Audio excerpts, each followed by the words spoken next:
What is up, everybody? We're here. Week 1 is in the books. Week 2 is coming up.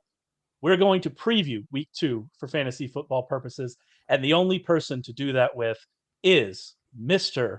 Rich Hribar, the Swami of Konami, Mr. Rich Hribar. How are you doing, my friend Rich? Good, man. I should ask, how are you doing? You kind of had like your first taste of like the full week, like worksheet editing. How did it go for you? It was actually great. It is wonderful. By the way, I didn't even say my name. I'm Raymond, by the way. Nice to see all y'all. But so starting off strong. Yeah, no, it was great. The worksheet is such a good tool to use and to read every week, and I get to read it ahead of time. And I'll be honest with you, I have a Google Doc that I've just copy and pasted notes from your worksheets into that Google Doc for each game. And so part of my weekly research routine is just blatantly stealing the things that you went and found for me. So I Hey, appreciate that. I appreciate you helping me get ready that's for what it's these for, games. By man. the way, the worksheet, a preview of every game every week. They start going up on Tuesday. They will be all of them are always up by Wednesday.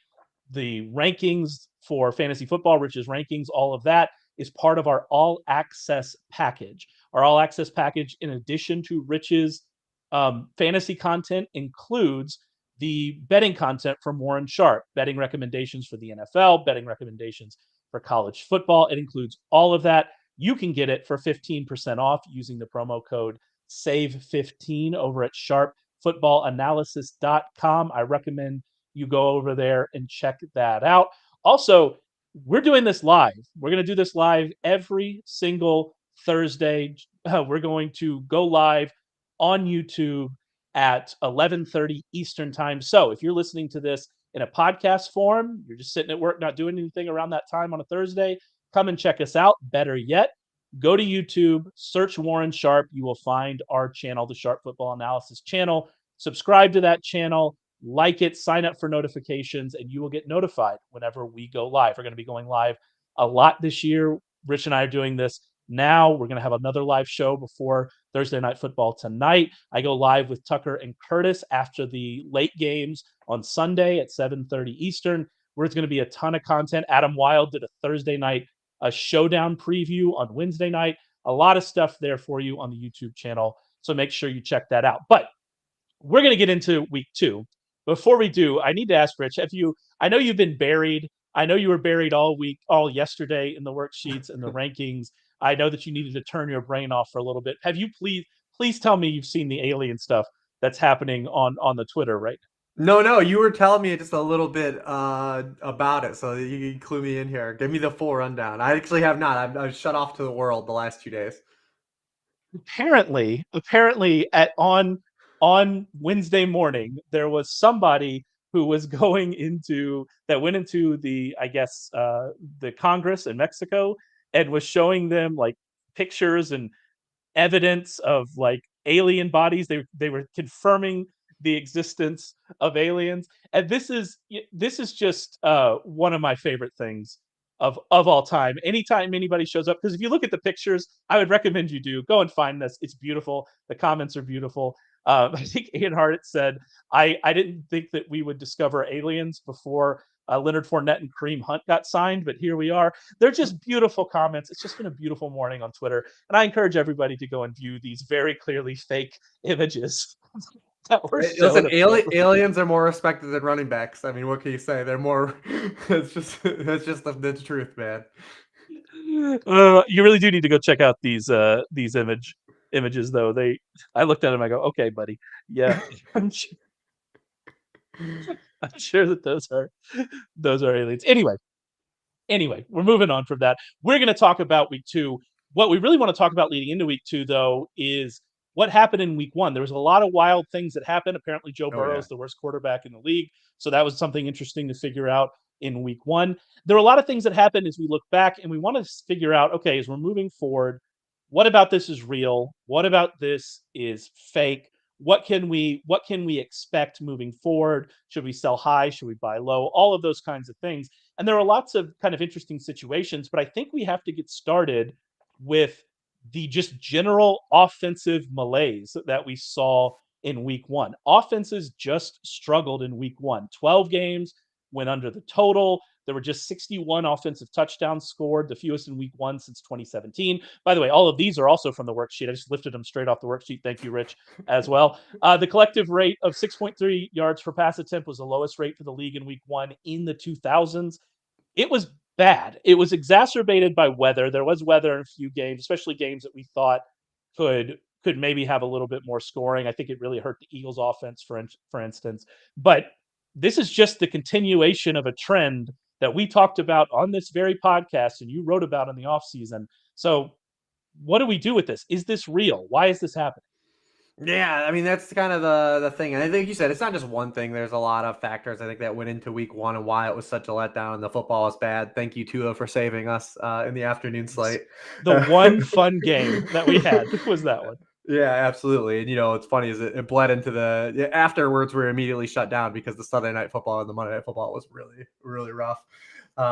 But it's just a continuation. You said there was some weather. Obviously, the big thing is like a lot of the quarterbacks were bad, especially if you're a fantasy gamer. Early round quarterback. If you took an early round quarterback, week one probably didn't go well for you across the board. Fun, no. Definitely probably didn't go well for your games, depending on also you had. I'm sure some teams with Joe Burrow and Jalen Hurts and Josh Allen. They pulled out some wins, but it probably wasn't really good if you spent capital that on the opportunity cost side. Then you factor in kind of like the defensive meta. We still saw it, like man coverage still way down, zone coverage way up, blitzing still down. Teams really are playing still a lot of that make teams beat you kind of defense. It's just kind of the trends that we've been seeing last couple years. And then the other factor is too, is we've kind of got like this correlation where the last 2 week ones have been down and like we reduced the preseason, a year ago. So it's like, is that a part of like an element here? That's hard to quantify, but like, it's still just, it still stands out as part of these things that could exist. We just need it to be better, right? And last year, it never got better. So we're going to need it because this week one was worse than last year's week one. And last year, it was the worst offensive season and basically since 2017 and the second worst of the decade. So we're going to need it not to match what we had for the full run out of the remaining 17 weeks. Yeah, it is one of those things where I think to myself, okay, it has to be better than that. And it probably will be. I mean, like you said, the bar was set pretty low week one of last year, and they somehow went lower in week one of this year. We probably are going to get a little bit better than this, but it is a concern moving forward. We talked about how the offense has struggled last year. It's not a surprise they come out in week one and struggle again. What I will say is only 8 teams had positive EPA on offensive EPA in week one. 14 teams finished, or 14 teams finished last season positive. So we're probably going to see some teams bounce back. The Bengals will bounce back. Like we're going to see some changes. But I do think like we could be living here in a world of just worse offensive outcomes than what we came to know during during the 2020 and 2021 seasons. And that means that we need to kind of change our expectations, change how we're projecting, all of those factors as well. So it's going to be interesting to watch how it goes. And I kind of think based on what you just said, you and I both agree that it's probably going to be better than this, but this is probably kind of it, right? Like this is what we're going to be dealing with. Yeah, I mean, I don't, expect the moon, right? Like it's, I consider myself a relatively grounded individual. We'll see. I'm going to talk about Gabe Davis at some point this show, so we'll see. But yeah, I'm not just expecting like this full run out of like we were spoiled because the reason I say that is because the 2020 and 2021 NFL seasons were played in conditions that we'll never see again, or at least we don't foresee the unique conditions with the very pandemic. much hope we will never see those yes situations. But so that, like there's a lot that went into like those offensive spikes that I think people thought was just natural progression because offense was growing anyways at the time. But there was a lot of things that were like where we just like hit the NOS button, right? Like that the pandemic made offenses a lot better. And then just we have the natural defensive counterpunch, right? Like the NFL is cyclical, things come and go. And the thing is, that's the difference about this NFL cycle is running the ball, even at its best, is worse than passing the ball. And defenses have kind of realized that. And defenses are like, cool, run as much as you want. And it's funny because we can thank Brandon Staley for that, and then he forgot how to coordinate defenses. So I don't really know what I don't really know what happened. Uh, the one thing about 2020 I'll say is that 2020 Warzone was like peak video game time for me. I think 2020 Warzone was just it was perfect for dance. That's the one thing I miss about 2020. One more thing on these offenses that I found interesting: the average air yards per attempt for all quarterbacks last week was 7.4. It was 7.7 last season. It was 7.9 from 2019 to 2020. We are seeing a steady decrease in air yards per target. And some quarterbacks, I mean, Josh Dobbs might just never throw past 5 yards. And so we are seeing a decrease here for sure. One of the offenses, though, that was actually good last week was the Rams, which was a team that I did not expect that from at all. I did not expect the Rams to be good this year. They come out in week one with a win. They scored 23 points in the second half. They run away from the Seahawks. They get the 49ers this week, so I don't think we're going to know if it's real or not after this week either, because the 49ers, we saw what they did to the Steelers. But when you watch this offense and kind of what happened, do you lean more towards this being real and we're going to get some value out of this offense, or get some value out of Stafford and Puka, or are we kind of leaning towards maybe this was just a good situation for So the Rams, from a top down stance, I always like thought were going to be more positive offensively, just because having some faith in Sean McVay, a healthy Matthew Stafford. I always thought there was going to be like a higher run out. The question was, outside of Cooper Kupp, who could we really bank on? There was a lot of just ambiguity. Like, were they really going to trust Cam Akers again? Surprised they didn't. Who was going to step up outside of Cooper Kupp? They were just a young team, but I did think the offensive line was going to be better. I thought Matthew Stafford being healthy better, and Sean McVay, I think, showed us faith. We brought up that Seahawks matchups last year. Like, they gave Seattle 2 hell games last year with Baker. Like, I wasn't like fully surprised that like they made that a game. The overall outcome was surprising. Defensively, I think is where I still like want to see like what's real about the Rams, right? Because there was a lot of circumstantial stuff that happened with like the Seattle offensive line. Like, I still don't have a lot of faith in this defense, but I do think offensively the Rams, I think, were a team that was always going to be better than they were last year. They're like, just because of McVay and Matthew Stafford's track record. I will say about the defense is even before, and a lot has been brought up about the injury to Cross and to Lucas. Lucas has gone on to IR. We don't know if Cross is going to be able to play this week. I believe he was a DNP on Wednesday, and we're recording this early on Thursday morning, so we'll kind of see where that comes from. But even before they lost those two guys to injury, the Rams were getting pressure. Gino was able to make plays through that pressure, and so we saw in the second half that completely fall apart, and they didn't run any plays, and it didn't work out. So the Rams got pressure when the Seahawks line was healthy, and that is an interesting development because it wasn't all Aaron Donald either. And that's a really interesting development that I didn't expect. And we'll see, we'll see if that continues. They do have some young guys on the line. They have some young, third round picks, I believe, on that line, including a rookie on that line. So maybe that is an area that we certainly overlooked. And the other thing I'll say about this offense is Matthew Stafford was amazing in this game, like was back to being Matthew Stafford. He was just on point in this game, but they were doing damage against the area of Seattle's defense that you should attack, and that McVay's offense is designed to attack. That Matthew Stafford was happy to throw at constantly, and that they were able to find Puka Nacua in there over and over again, and that is across the middle of this field. So Stafford completed 16 of 22 passes for 172 yards between the numbers. 8 of Puka Nacua's catches came in that area. Seattle gave up 8.4 yards per attempt in the middle of the field last season, and just 7.0 per attempt on the outside. Worse than average inside, better than average outside. This could have just been a good matchup for them. The running game still didn't work. The Seahawks didn't get any pressure. That's a surprise given what we thought of the Rams offensive line, but could that be a bigger indictment of Seattle's pass rush? We won't find that out this week either, because they're going up against the Detroit offensive line. And so we probably won't know, right? But there are a lot of things working in the Rams' favor, and I'm still leaning towards this just being a really great matchup for the Rams and setting up well against them. And we'll see, I guess, maybe in week 3. I don't even know who they play in week 3, but I know we're learning nothing about the Rams this week against the 49ers. Or I will say, if this offense clicks against the 49ers, wheels up, baby. We're ready to go. I just think the biggest thing is they won't be the cesspool they were a year ago, and they play the Bengals in week 3. If you're wondering, Yeah, that could be a fun game. Yeah, we'll see. That actually could be fun. Another thing I that think if you're Seattle though, like there has to be some concern, like because this isn't 100%. just a 1 week thing. Remember the Seahawks Yep. closed last year going 3-6. And like Geno Smith, as good as a story as he was, like if Geno Smith just turned back into like being like kind of like a baseline average quarterback and the defense is still bad and the offensive line is bad, like this is a team that definitely is set up to underwhelm then. Like I don't think Geno was bad in the first half last week though. No, but I he don't was just really pedestrian. He was just pedestrian yeah. still. And that's what we Yeah, saw I the mean I back guess half of that's last fair. year.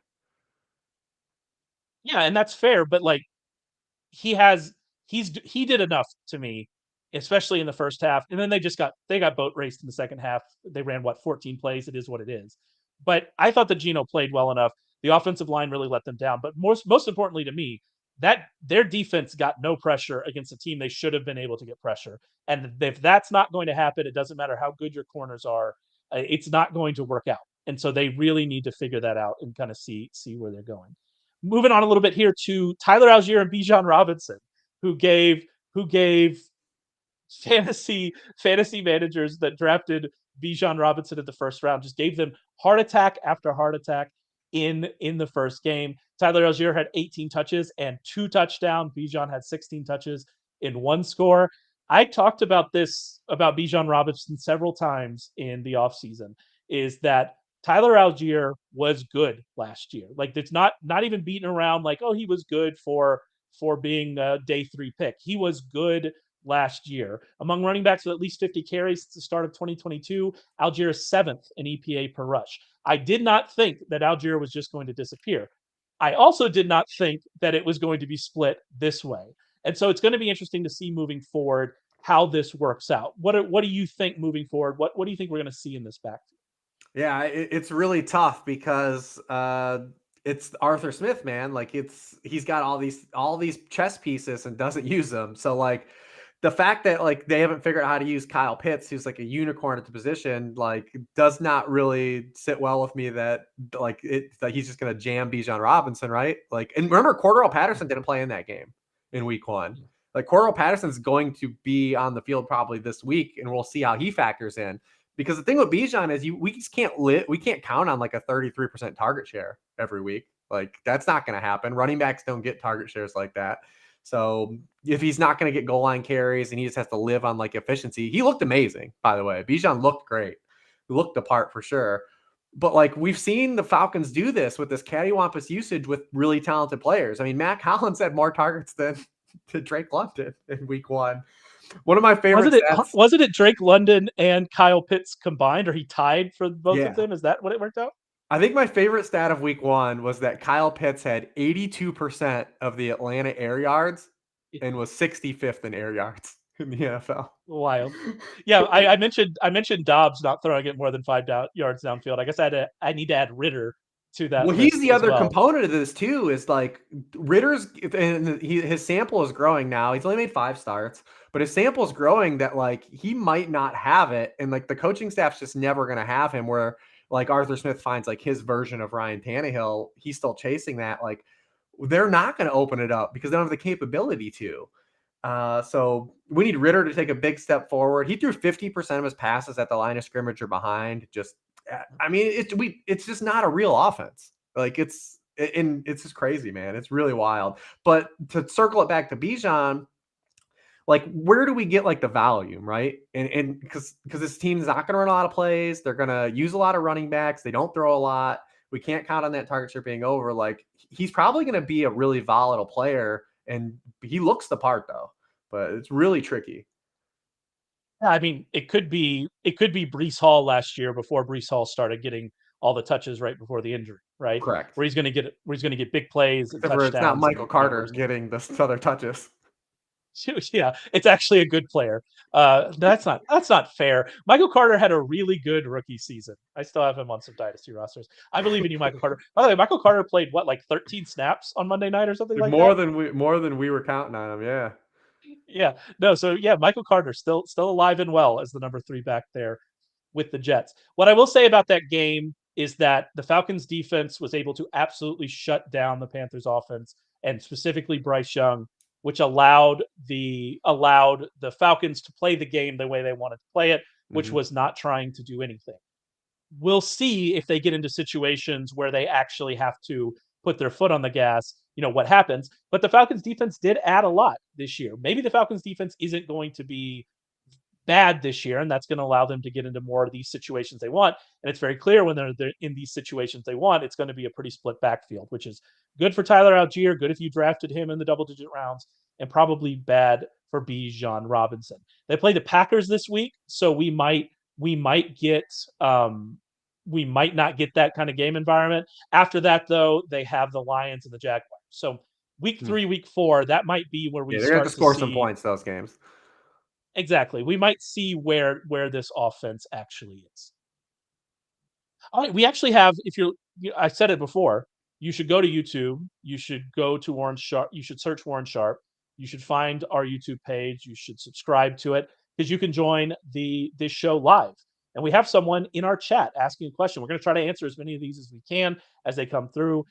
This is from Deesh, running back 2, Swift, Kyron Williams, Warren, Jalen Warren, or wait for Joshua Kelly to see if Eckler is out. What do you think about this one, Rich? Yeah, it's kind of a tough spot here because we don't know what the Eagles run out's going to be, especially even with Gainwell out. Like we would assume like Swift would just get more work because he was actually active last week, but Rashad Penny's going to be active. They're 7-point home favorites. Is it a situation where it's like Eagles in the second half? They're able to kind of ground and pound. I would say Swift is definitely probably the most appealing from a talent and matchup stance because the home favorite stuff. Joshua Kelly would be great. The problem is it's the Jamal Williams situation from last week. I mean, the Titans, Titans. you Yep. cannot run on the Titans, man. Like Nope. it's just true. And Josh Kelly's not a guy that's going to get Eckler's receiving work. So it's a really tricky spot where you probably need a touchdown. The other guys I'm not really interested in because I don't like playing running backs against the 49ers. Like they absolutely Yep. mush running backs. So you probably need a touchdown for Kyron. And then Jalen Warren's in a spot where like we haven't seen Jalen Warren have standalone value yet. He still is mostly tied to being like we still need, he's more of a handcuff still right now for fantasy. I think just by process of elimination, I would roll the dice on Swift with Eckler not being rolled out, but it's a tough spot to be in. And we're there already with running backs. We talked about Bijan, like even ranking running backs this week already in week 2. And I was like, here we go again, man. Same stuff with this position. It's thin. I know it's week 1 was just a nightmare, and it's going to continue. This is kind of where we are. I agree with you about Swift. I think that if it wasn't the Titans and if the Chargers Yeah. had a better matchup, that I would probably roll the dice on Kelly, and maybe they just want to run this much. We'll talk about that game here in a bit, but I mean, Kellen Moore ran a lot in Dallas. First game in the Chargers, we expected maybe that had more to do with Mike McCarthy and the clapper than it did with him. First game with the Chargers suggests maybe that's not the case. And so if it was a better matchup, I would wait on Kelly. But since it's not, I guess you have to take a chance on Swift and hope that he's going to get used more. I do think, and I believe Todd Burrows brought this up in our Slack, our fantasy Slack, that this just feels like Boston Scott's going to score 2 touchdowns. It really feels like this is Boston Scott scoring 2 touchdowns and just making all of us sad. Yeah, I hope not. So To me, the big signal with the Eagles though is that just like the passing game is probably going to cook tonight. they need to get it going for sure. Last one here I wanted to talk about coming out of week 1 because I know he's one of your favorite players, and you've been talking about this this player and kind of what we saw from him last year a lot, and that is Rashid Shaheed. Now, I was on the Saints on this episode of the podcast. I talked about the Saints passing game and how I liked kind of what they might be able to do against the Titans. It didn't work out huge from a fantasy perspective for Derek Carr. They bogged down in the red zone. He only ended up with 1 touchdown, but that touchdown went to Rashid Shaheed, who has had a really good start to his career on limited routes. And so Michael Thomas is there and healthy. He got a fair amount of targets. Chris Olave is obviously the wide receiver 1. Juwan Johnson is there and got a fair amount of targets. Can we trust Rashid Shaheed? Is he going to be a big enough part of this offense? And I guess, is this offense going to throw enough for us to really start trusting him in fantasy? I would still lean towards not. I think there's going to be some volatility just because of the circumstances of the Saints, like you said, from a top-down perspective. Now, they did have a 59% drop back rate. That was 17th in the league. It was their highest rate in a game since week 12 of last year. But again, if they were able to run the football more in that game, would they have dropped back as much? The Yeah, Titans, again, more that's of a the pass question. funnel. So, because when you look at it, I Rashid, guess we'll find out this week against the yeah, Panthers, right? yes, We're going because to know this week. we would assume the Panthers don't really score a lot of points on Monday.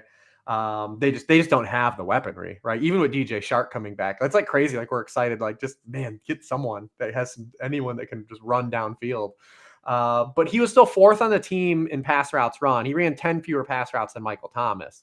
It is crazy though. He is instant offense. He was third in yards per out run in week 1. And going back last season, only Tyreek Hill has more yards per out run than Rashid Shaheed. Also, the unique number change for Rashid Shaheed. I actually didn't realize he changed his number because he didn't play in the preseason.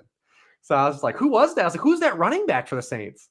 You know, because he lined up in the backfield a little bit, and then he had a nice stop and go, and I was like, oh, that's Rashid Shaheed. Changed his number, but he's been just anytime like he's played, he's been good, and the Saints have to find a way to get him on the field more. He has 14.4 yards per target thus far in his career, which is pretty good. So yeah, I think that they might need to get him more involved. But like you said, the offensive concerns, just lack of volume, could really doom a lot of these. Anybody that's not named Chris Olave in this offense, it could really doom them. And I mean, last week it worked for Olave, but down the stretch last season it didn't either. And so that's our one concern as we move forward. I think this passing game is going to be efficient. Will it have enough volume? Got another question in the chat. This is from Philly Mike. Hoping to get a question answered. Well, here we are. We're ready to go. Pick 2. Zay Jones, Nico Collins, Robert Woods, Jackson Smith, and Jigba, Sky Moore, and Josh Reynolds. That is an interesting list. I have a couple thoughts on this one. Who are you thinking about in that list? Anytime you can have one Houston receiver, you get 2 of them. But to me, I would play Zay Jones and Nico Collins out of the 2 guys. Too. I mean, obviously Zay Jones ahead. We're going to talk about that in a little bit, but in the game environment, right? Like it's the highest game total on the slate. You just chase the game environment, and then Nico Collins had all the work that we were looking for. He had he led the team in targets. He had the downfield targets. That game too could be a sneaky over. That game's got a low total. Texans Colts that game could be more fun than we realize headed in. I am actually, I'm going to be stacking that game a little bit because I am very interested in it. I like that we know that Nico Collins is their very clear wide receiver 1. Mechie did practice on Wednesday, but I don't think it really matters. They did promise now that Noah Brown is on injured reserve that we'd see more Tank Dell. So I guess that could be interesting. And I mean, CJ Stroud struggled against the Baltimore defense in his first start. He was a rookie. He got sacked a lot. It is. I don't That's think what he was happens, bad right? in that game. It was more par for the course, right? Like I have more Exactly. optimism in the Houston offense, I think, big picture, than the Carolina offense this year. At least they have wide receivers. Like Nico Collins is at least a fine wide receiver, right? And Robert Woods is a veteran. Tank Dell made plays in the preseason. I like Jonathan Mingo a lot, but I mean, he's still young. So like we'll see kind of where this goes. But I agree with you. You mentioned we're going to talk a little bit about Zay Jones. Let's actually get into that and talking about the Chiefs and Jaguars. And one of the things that came out of the week 1 for the Jaguars, we were looking at everything that Calvin Ridley was doing and just marveling at, Calvin Ridley being back and being back to himself, which I think everybody was happy to see. But except Colts fans, I suppose. But we saw the concerns we had about Christian Kirk's usage coming out of the preseason. We saw that come to fruition in that game. He was on the field for just 5 of 19 plays in 12 personnel. Zay Jones was on the field for all 12 of them. Christian Kirk ran fewer routes than Travis Etienne. We are worried about Christian Kirk, and we're feeling a lot better about Zay Jones, right? Yeah, I mean, this has kind of been in the works all like off season. I think it's like a huge surprise. And Christian Kirk was someone who slowed down the back half of last year as well. I will say that like last week's game script they probably have a different game plan this week, especially against the Chiefs. We'll see if they do or not, but we're trying to build the sample and figure these things out. But the Jaguars only used 11 personnel on 61.8% of their passing plays. That was 25th in the league. In their 2 games against the Chiefs a year ago, they used 11 personnel on 86% of their passing plays, and that was without Calvin Ridley. That was with, the ghost of Marvin Jones out there. So I do think that the game script and stuff is going to force more passing. We'll see more Christian Kirk, but that doesn't give you that makes him like a fine, maybe game stacking GPP play, but from a season long stance now, you're going to be trying to guess the game script, guess the usage, guess the game plan. And it's just going to make Christian Kirk a really hyper volatile player and make him be a player that you're just not going to have any confidence in putting him in your lineup. And he's going to have good games when you don't play him, probably bad games when you do, and be one of those types of players. So just a really kind of terrible run out here. It is a situation that was illuminated to us though before. So it's not like we really got caught holding the bag. Yeah, I mean, if you paid attention to preseason usage, I believe we talked about it at some point. You paid attention to preseason usage. This is kind of what we expected. What I will say about Zay Jones, he is the wide receiver two. He is definitely the wide receiver two on that team right now. We saw him run hot and cold last year a little bit, and so we still might see more of that. But in this game environment, I think you're getting excited about him. The wide Yeah. receivers on the other side, however, we do we trust any of these? I think the answer is probably almost certainly not.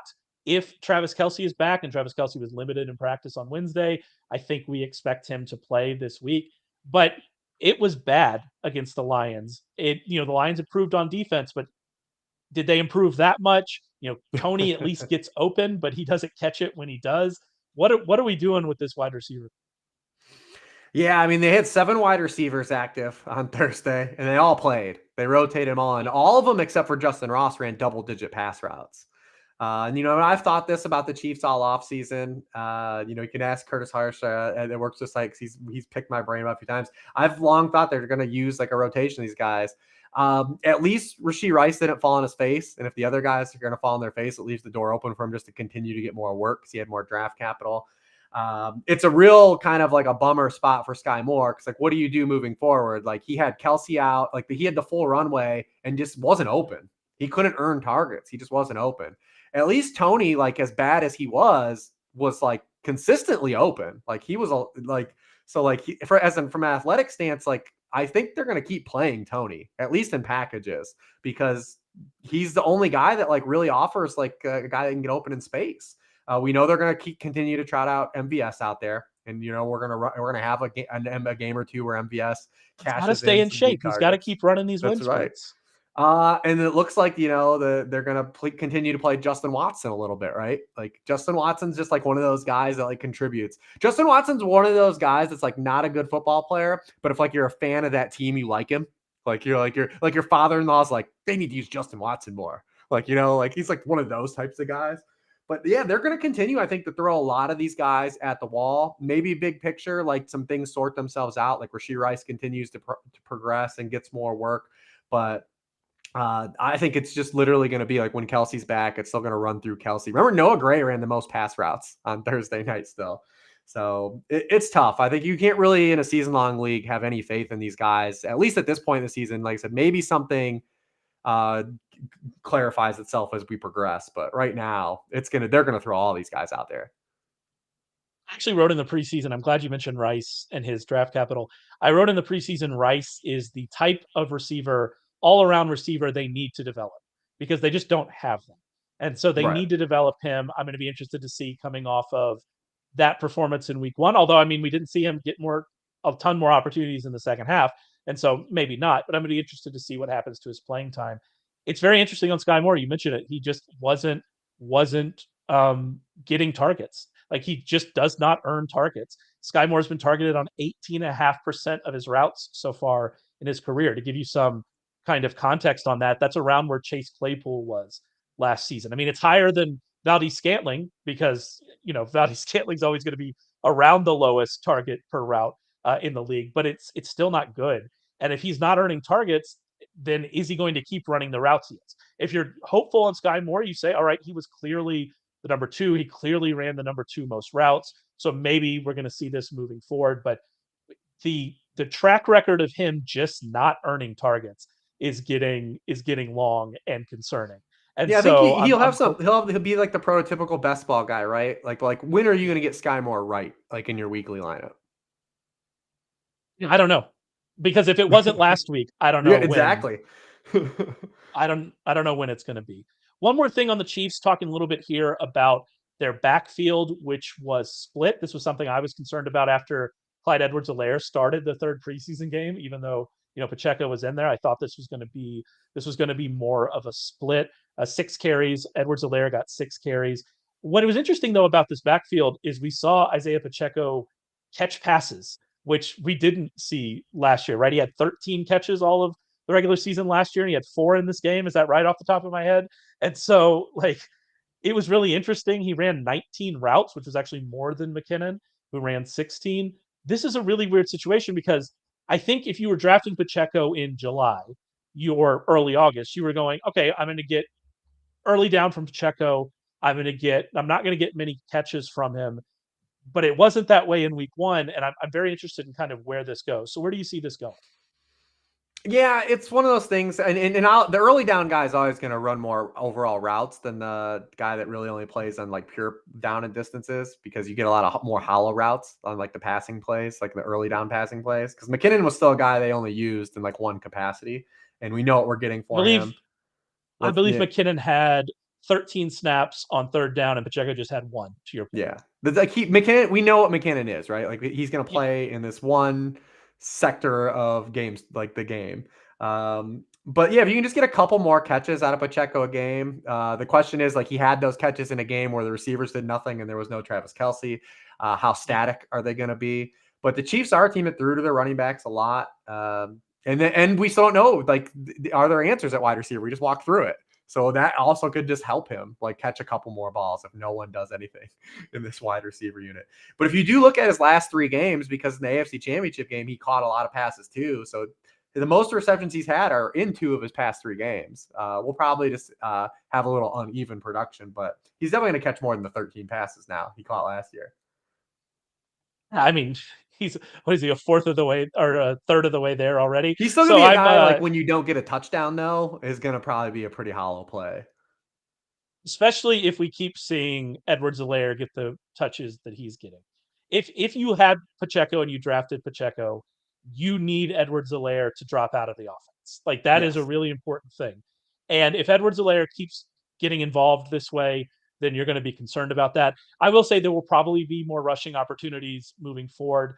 They had almost a 72.6% drop back rate against the Lions because of kind of the game script. It was 66% last year. You'll probably get more rushing opportunities out of this offense as a whole, but it was really concerning to see Edwards-Helaire kind of run that. Another very concerning performance from last week, moving on to the Chargers and Titans, was Ryan Tannehill, which I don't know how much you got to watch of that game, but it wasn't pretty. He was 30th in success rate last year. He was 16.1% under his expected completion uh, from uh, from at least that's the number that I saw from RBSDM. And so that's a wild number. He was charted with 4 turnover worthy plays, 9.3% of his attempts by PFF. It was ugly from Ryan Tannehill last week. And I'm just like, is this what we're getting from him? And if this is what we're getting from them, then what do we do with Hopkins, who, by the way, missed practice Wednesday with an ankle injury, Burks, with Chig, with even Derrick Henry, and we'll talk a little bit about that weird usage split. Like, this, if Tannehill's bad, then this could be a really, really tough situation for all of them. Yeah, and that's what I thought about the Titans in general coming into this season. Like, it was just a big wild card, because if they weren't, they're not favored in any of their opening 6 games. They need to hang around. They covered last week. Like, they're, even as bad as Good Tannehill teams played. cover. Yep, got that cover. That's all that matters. That's all we care about. But my thought process was just like, if Tannehill's this bad and they already kind of have a foot out the door on him as an organization, like, does he even make it through the season? And, do we get another look at Malik Willis? Do we see a look at Will Levis at some point? Because if they're staring down the gun barrel of having a high draft pick and they're thinking about using one on a quarterback, they're going to want to know what they have out of these quarterbacks that kind of are like really cheapies, like, right? Like, if you can hit on one of those guys. So there was nothing in week 1 that reinforced, like, or alleviated any of those concerns. I mean, Ryan Tannehill had a wide open Chigankounkwo for a touchdown, threw it about 10 yards over him. He probably should have threw at least 2 more interceptions. He threw one right at Marshawn Lattimore that Marshawn Lattimore could have iced the game and left the door open.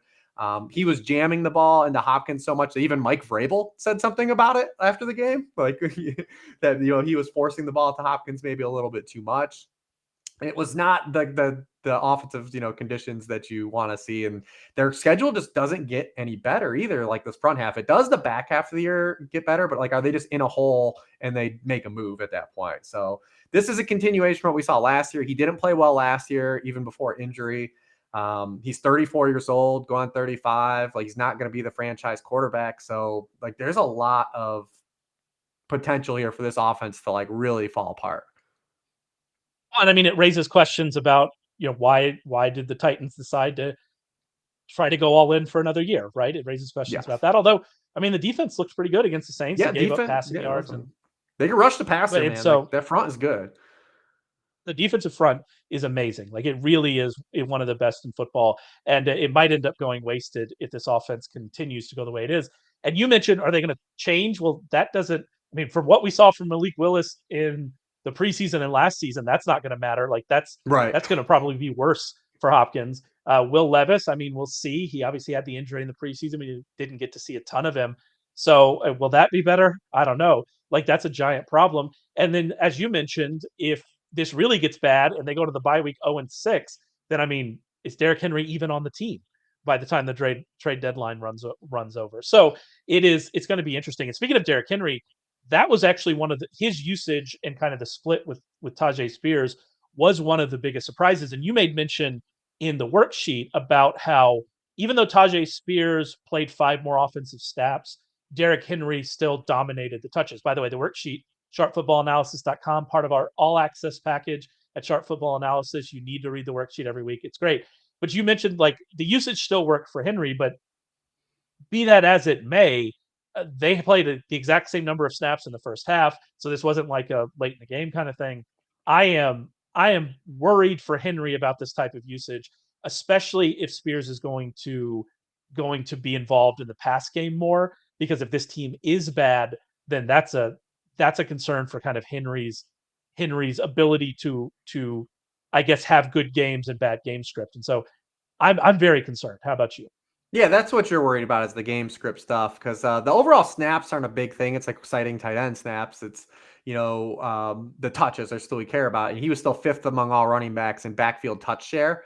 But I think there's one thing clear is that the Titans like Tajay Spears. They like him as a player. A He lot. played well in the preseason. They tried to design some stuff on some wheel routes, get him kind of some targets when they weren't successful, but like downfield targets, like not these dump offs. Like they had like plays designed for him. He ran 20 pass routes. So you're worried about Derrick Henry in context of this usage versus last year. So last year, Derrick Henry ran a lot more routes than he did, and he got a lot more targets than he did. He did have the 3 targets. He had the long reception. Like, we're not going to count on that every week, although we always just clamor for just like, give him a couple targets a game. He could do this, and it did happen again. But if we talk about the schedule for the Titans, and they're not favored in the next 5 weeks before their bye, you have these runouts where maybe a team even pushes a little further away than where the Saints got. And it could happen. Like the Chargers are up 14 points early. How much do we see him at all? Do they stick with the run game like in years past, or do they have to kind of go in this drop back mode? Because now he feels like a lot more even back to being like the old Derrick Henry where like game script is really going to impact him.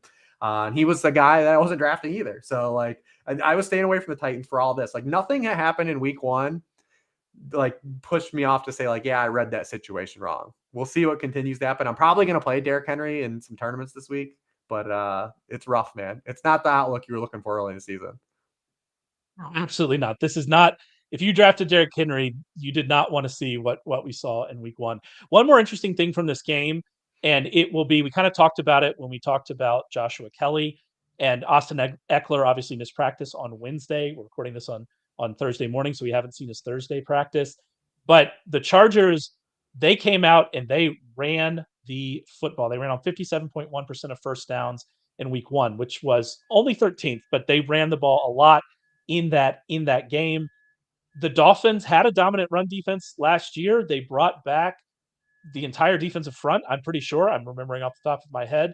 They do have a new defensive coordinator. Did they run at them because of that? Or is this just what Kellen Moore wants to do? And if it is what Kellen Moore wants to do, are we going to see them adjust against the Titans? Because as the Saints learn, you can want to run all you want to against the Titans. It's not going to happen. I'm going to be very interested to see, Mm-hmm. is that a one game thing? Is the fact that they didn't really start throwing it down the field more a one game thing? I know you don't think it is because of who he's Nope. throwing to, Listen, again, but that's like, another one. That's another one where, exactly. yep. But yeah, like I'm very interested to see how is this attack going to change going up against a defense that they very clearly can't do, especially if Austin Eckler's not there. They can't do what they did in week one against this defense, in my opinion. Yeah, no, but I think it's a great point, big picture. What like lost in the sauce of the transition from Joe Lombardi to Kellen Moore was like this team was probably going to be a lot more balanced. And if you have the success that they had running the football in week one, like you're going to keep running the football. When you're just ripping, 6 yards per carry, you're going to keep handing it off. Even as someone that loves passing and passing's more efficient than the best version of rushing, if you're running it for 6 yards per carry, just keep doing it. It didn't pay off for them in the end in terms of the win-loss column because in typical Charger fashion, some things broke their way, broke against their favor. But I do think they're going to be more balanced. Another thing about the Chargers too is like this is a good offensive line when it's together, and like that just hasn't happened the last couple of years. But it's a really good unit when cohesive and on the field together. So it's going to make the run game better, especially when it was a year ago when they lost Rashawn Slater in week one. Corey Linsley missed a giant chunk of the season last year. I think that just in general, this could be just a better run game, which throws another wrench in kind of the ceiling for maybe some of these passing pieces. Probably more so like Quentin Johnston and like the wide receiver 3 more than anything. They also had interesting tight end usage. I know a lot of people liked Gerald Everett based on like the Kellen Moore stuff with the Cowboys guys, but there was never going to be a path for Gerald Everett to be kind of like a top 3 target in this offense without multiple injuries. And the thing you're really worried about is they clearly like Donald Parham in the red zone. That was clear in week one. And that was kind of like a Kellen Moore staple with the Cowboys was using the tight ends in the red zone. And if you're not getting that usage to Gerald Everett and Donald Parham, it kind of has like already in that sub package. Like I think Gerald Everett's pretty droppable, like pretty droppable at this point. He needs like a lot to happen, I think, to be fantasy relevant. If you might run into a couple best ball weeks, but at tight end, he just doesn't have the usage that you want to kind of glom onto. But in this particular matchup, they should have rational coaching, especially if Eckler's out, and be throwing the hell out of the football, which leads like Big Mike. And Big Mike had it was an interesting Big Mike usage in week one because they had told us he were going to move him around more. Played in the slot 43% of the time. He was in the slot only 13% of the time last year. And that's encouraging because a guy like Big Mike, if he plays in the slot more, he's just going to get more like efficiency smoothing targets instead of relying on those downfield shots, winning in contested coverage, or just strictly winning in man coverage, which is the only time he used to earn targets. So just giving a player like that more kind of like efficiency smoothing types of targets could go a long way. Yeah, and it's going to be interesting to see. He left the game for a little bit and then came back. It didn't work out for him target wise, but the way he was used was promising. It's going to be interesting to see kind of this week moving forward. We kind of talked a little bit about the Seahawks and the concerns we have, but I did want to talk just for a second about the Lions on the other side of their game this week against the Seahawks, because as we mentioned with Matthew Stafford and how well they played, uh, we also talked about where they attacked the Seahawks, and the Lions are set up to do the exact same thing, right? Yeah, 100%. I mean, we talked about the between the numbers stuff with Stafford, and when these teams played a year ago, Jared Goff was 15 of 20, 233 yards, 11.7 yards per pass attempt throwing between the numbers in a game without Amon-Ra St. Brown. Now you've got Amon-Ra St. Brown, and listen, as excited as we were about Puka Nakua's breakout party here, it wasn't just Derek Brown was the only guy that liked Puka Nakua. Amon-Ra St. Brown is tiers above Puka Nakua. So if there's a big weakness deficiency in the middle of this field, and Amon-Ra St. Brown is ready to attack it. Yeah, no, this couldn't be set up more for the Lions and where Amon-Ra works and where Goff likes to throw. So I'm like them to have a pretty big game. It also means Sam Laporta could work there. And one more thing on this game, we're running out of time here. I want to move on, but it was really good to see Kenneth Walker dominate the work in that game. He had 12 carries to 3 for Charbonnet. He ran 16 routes to 7 for Charbonnet, but of course he's playing more snaps. But he also had 5 snaps and routes on third down. Charbonnet had 1 in that game. That is really, really good sign And if for this for offensive Kenneth line Walker. can't pass protect, if it's going to be an ongoing issue, that just leads to running back targets because the ball has to come Yeah, out. absolutely. So that was I think it was a bad first week for Seattle, but from a fantasy perspective, it was a good first week for Kenneth Walker and kind of what we saw for him. Let's knock And out a even few of the questions JSN, here in the chat. not to Oh, go stretch ahead. this out even further, but like Yeah. JSN didn't do anything in the box score that's gonna like wow you. But the fact that he did earn targets at like a high rate per route, it was more than Metcalf and Lockett, like is a positive signal too, even though he had no stats that you cared about. His air yards was something wild, right? It was Yeah, like 2.5 or something like that. 2 yards downfield. I mean, that was Zay Flowers too. It just Zay Flowers made his work. Exactly. Yeah, it'll be interesting to see kind of how that goes. Let's like I said, we're getting a little late here, but let's knock out a few questions over in the chat. Remember, if you go to YouTube, you search Warren Sharp, you can find our channel. We're going to do this live at 11:30 every Thursday throughout the season. So if you want to join us live and get into the chat, definitely do that. First here we have Stephen Wilkos. Start Tua or Fields? That's actually a very, very interesting question this week. Yeah, absolutely. Very tough. I think you just play Tua, right? Like, I mean, here's the thing. I always subscribe by like the Maya Angelou law. Like when someone shows you who they are the first time, believe them. And Justin Fields, like we can keep wanting this like transition where Justin Fields is a good quarterback until he is. Like I'm gonna keep believing the player. He's got 28 starts and he's been the same player. Like so I think it's really hard. Like I think he's like a traditional Konami code guy. Like he's gonna probably have some rushing floor stuff, but like, is he a good passer? He hasn't shown us. Like we were 28 games in, and he hasn't shown us he can throw the football in the NFL. But it's so weird because he was in college, and was that just the Ohio State system? But like he was accurate too in college. And so where has that gone? I guess is the question. Yeah, I think it's more just like the quick game stuff, and like no Ohio State quarterback has had anything in the quick game. And Justin Fields, that transition when you can't stand still in the pocket and throw 25-yard dig routes to Garrett Wilson, and it's tough, man. It's tough. Yeah. One more question here with from Tyler Sperry: Eagles defense or Giants defense? I mean, I'm loving the Giants defense blitzing a ton against Josh Dobbs. I mean, I'm in on that, and so I think I would probably go that way. From Rhino, how are you feeling if you drafted Pierce? We had an internal conversation about that yesterday in a sharp football analysis meeting. One of our people really liked David Pearson.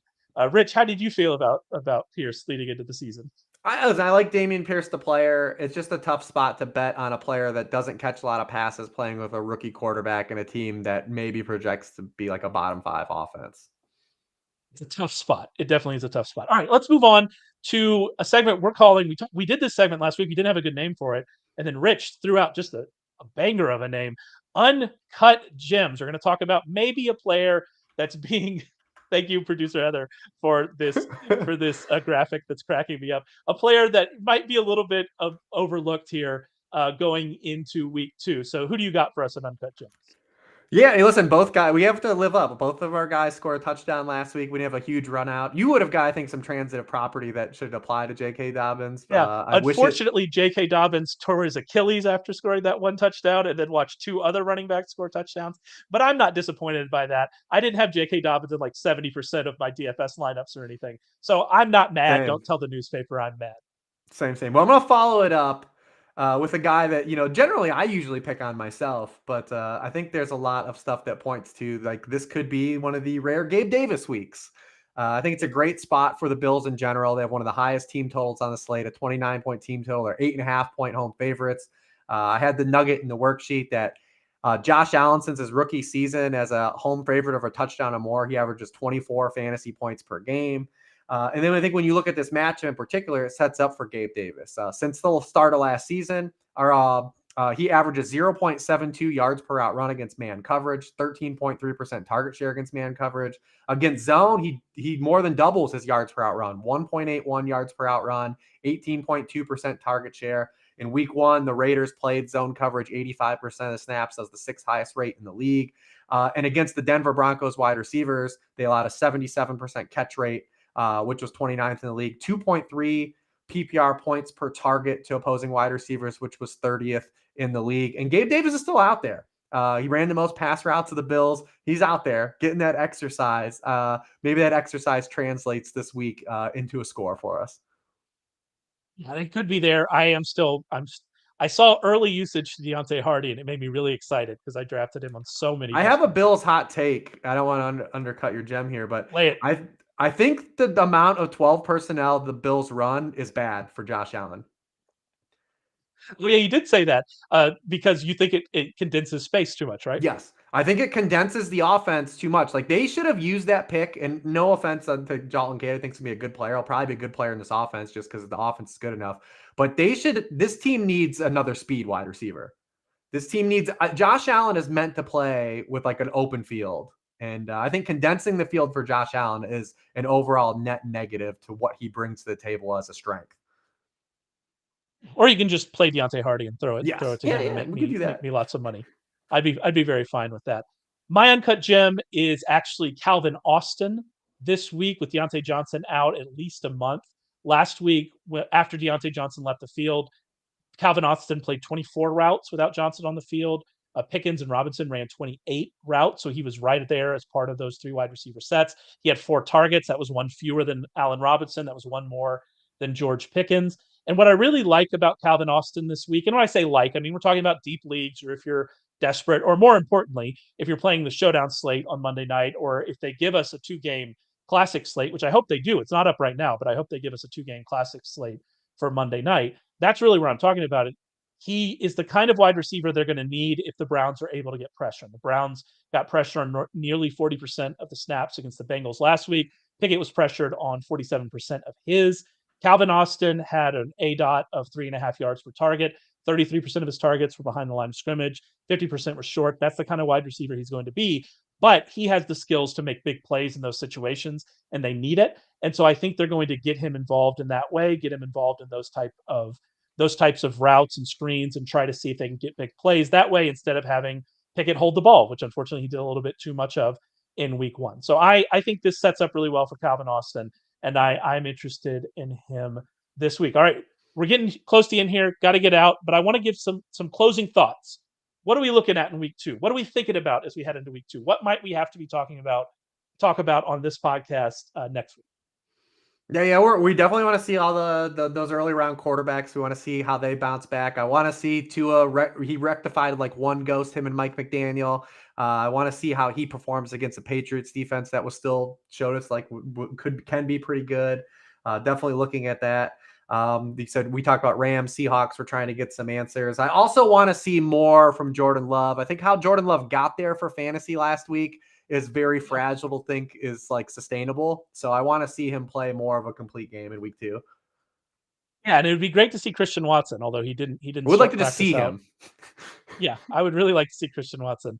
That's a hit missing week one was a hit to the Rich and Ray brand for sure. But because we were big on that, I'm just looking at the bounce back players, maybe players that people are overreacting to. I'm going to be playing a lot of them in DFS. Jamal Williams is the poster boy from this. He got still got the carries last week. He had a 76.6% snap rate, 18 of 19 running back carries. He's in a much better spot this week. I will be playing a lot of Jamal Williams. And if you've drafted him as like, all right, I need this guy in the first couple of weeks, he's going to bounce back this week. I feel comfortable with that. We got Daniel Jones, we got Darren Waller, we got T. Higgins, we got Joe Burrow. The list goes on and on and on. It's going to be interesting to see how these guys bounce back. And if they don't, then we're really starting to think about, okay, what are we going to have with these guys this season? But that's it for us. Come back to us next week. Remember at 11:30, we're doing this live every Thursday. You can go to YouTube, search Warren Sharp. You can find our channel.